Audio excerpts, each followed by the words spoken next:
Login થયા વગર જે માહિતી જોઈ શકાતી હતી એ વિશે આપણે જાણ્યું। હવે પછી લોગિન થયા પછી આપણે સૌપ્રથમ શું કરવાનું છે તેના વિશે જાણીએ। મારામાં લોગિન ઓલરેડી કરેલું છે અને લોગિન કેવી રીતે કરવું તે વિશે આપણે અગાઉના વિડીયોમાં જોયું છે।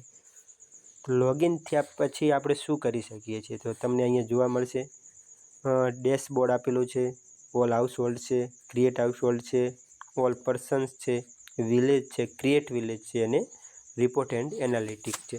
સૌથી પહેલાં આપણે ક્રિએટ વિલેજ કરવાનું છે। વિલેજમાં જઈને વિલેજની અંદર અત્યારે ડેફોલ્ટ ફક્ત દિયોદર તાલુકાના ગામોનો જ સમાવેશ કરેલો છે। ફક્ત આ ડેમો માટે છે। પૂરી વેબસાઇટ ડેવલપ થઈ જશે તેના પછી તમામ માહિતી આમાં અપલોડ કરવામાં આવશે। પછી જિલ્લા વાઇઝ તમામ ગામોના લિસ્ટો આમાં જોવા મળશે, તાલુકા અને ગામોના। અહીંયા આપણે જોઈએ ફક્ત સિલેક્ટ વિલેજ કરવાનું છે। અહીંયા દિયોદર તાલુકાના કોઈ પણ ગામ તમે સિલેક્ટ કરી શકો છો, જેવી રીતે હું અત્યારે કરું છું મખાણું। તો તમને ડેફોલ્ટ અહીંયા જિલ્લો કયો છે તો બનાસકાંઠા, રાજ્ય કયું છે તો ગુજરાત એ તમને જોવા મળશે। આપણે અંદર પિનકોડ નાખવાનો છે। અત્યારે કોઈ પણ વિગત છે તે સાચી નાખવાની નથી, ફક્ત ડેમો માટે છે, ટ્રાયલ માટે છે। તમે નાખશો તો પણ આ ઇરેઝ કરવાનો જ છે, એટલે કોઈ પણ માહિતી તમે સાચી નાખવાની જરૂર નથી અને તમે જે માહિતી નાખો છો તે અત્યારે કોઈ પણ વ્યક્તિ જોઈ શકશે। એટલા માટે ફક્ત અત્યારે ટ્રાયલ માટે જોઈ સાચી માહિતી નાખવાની નથી। જ્યારે પણ સાચી માહિતી ભરવાની થશે ત્યારે આપણે ફરીવાર વિડીયોના માધ્યમથી કે ઓનલાઈન કોઈ પણ રીતે મળીશું। નેક્સ્ટ જોઈએ, પિનકોડમાં આપણે આશરે નાખી દીધો છે। પછી આમાં નાખવાનું છે ગામની કુલ વસ્તી કેટલી છે। દાખલા તરીકે આશરે આપણે નાખી દીધી કે 12,345 છે। એમાં પછી નાખવાનું છે કે ઠાકોર સમાજની વસ્તી કેટલી છે તો આપણે આશરે નાખી દઈએ કે 7,564 છે।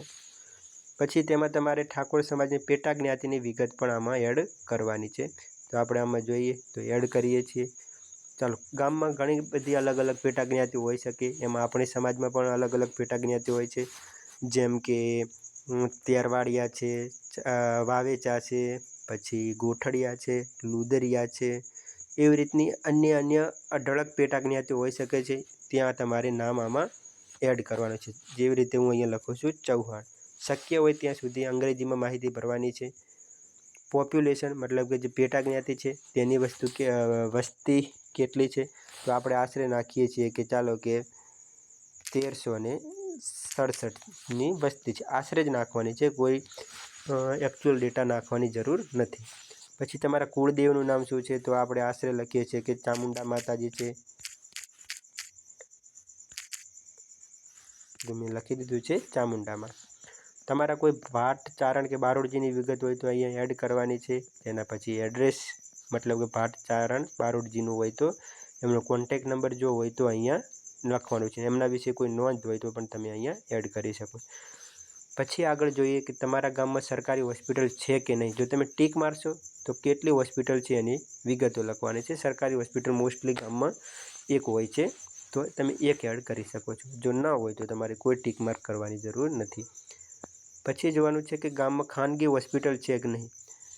ગામમાં ખાનગી મતલબ કે સરકાર રજિસ્ટર્ડ હોય પણ ખાનગી હોય તેવી હોસ્પિટલો કેટલી છે, તેમાં તમે ક્લિક કરશો તો ત્યાં તમે હોસ્પિટલની સંખ્યા નાખી શકશો। આગળ જોઈએ કે ગામમાં સરકારી શાળા છે કે નહીં તે વિશેની આપણે અહીંયા માહિતી આપવાની છે। તો જો ગામમાં સરકારી શાળા છે તો યસ કરવાનું છે અને જો શાળામાં વિદ્યાર્થીઓની સંખ્યા આશરે નાખવાની છે। દાખલા તરીકે હું અહીંયા આશરે નાખું છું તો હું નાખું છું 417।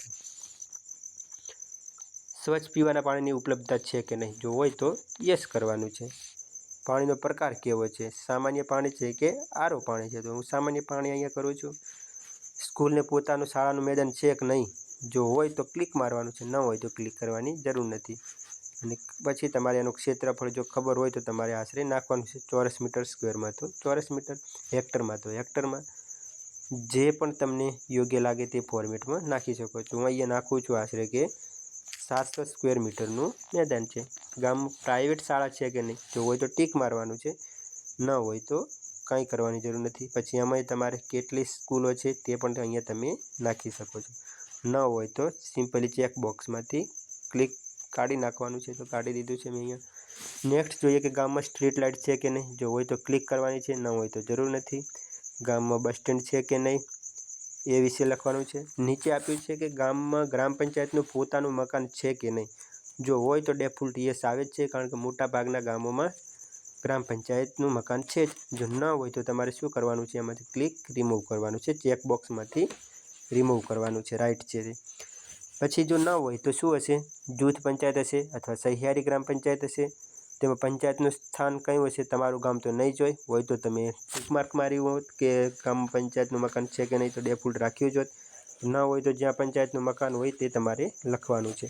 તમારા ગામથી કેટલા કિલોમીટરના અંતરે છે તે લખવાનું છે. અને અહીંયા કયા કયા ગામોનો સમાવેશ કરેલો છે અલ્પવિરામ નાખીને તમારે લખવાના છે. વિલેજ 1, વિલેજ 2, વિલેજ 3 એ પ્રમાણે. તો અહીંયા હું ડિફોલ્ટ રાખી જ લઉં છું કે છે પંચાયત એ પ્રમાણે. જો ન હોય તો આપણે જોયું તે પ્રમાણે લખવાનું છે. નેક્સ્ટ જોઈએ કે ગામમાં સરકારી બોરની સંખ્યા કેટલી છે. પાણીનો પ્રકાર કેવો છે, મોળું ક્ષાર વગરનું છે, મોળું ક્ષારવાળું છે, ખારું વધુ ક્ષારવાળું છે કે મીઠું છે. મતલબ કે જે સરકારી બોરનું પાણી છે તે કેવું છે એની વિગત તમારે આપવાની છે. નેક્સ્ટ જોઈએ ગામમાં પોલીસ સ્ટેશન છે, કાં તો હોય કાં તો ન હોય. યસ તો કોઈ ઇસ્યુ જ નથી. જો ન હોય તો તમારે આગળની વિગતો એડ કરવી પડશે. નજીકના પોલીસ સ્ટેશનનું નામ, તમારા ગામથી અંતર, તમારા ગામના સરપંચનું નામ. આ તો આગળનો સ્ટેપ છે, હું યસ જ કરી દઉં છું. સરપંચનું નામ તો એ લખવાનું છે. ડેલિગેટનું નામ લખવાનું છે, તમારા ગામના ડેલિગેટ કોણ છે એનું નામ લખવાનું છે.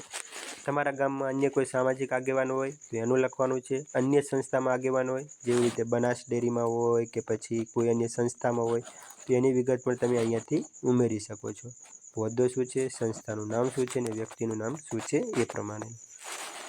અહીંયા પણ વાહ વાઇઝ મતલબ કે આપણે ક્રિએટ વિલેજ કર્યું એ પ્રમાણે તમારા જે તમે પોતે એડ કરતા હોય તો તમારા ભાટ, ચારણ કે બારોટજીની વિગતો અહીંયા પણ એડ કરી શકો છો.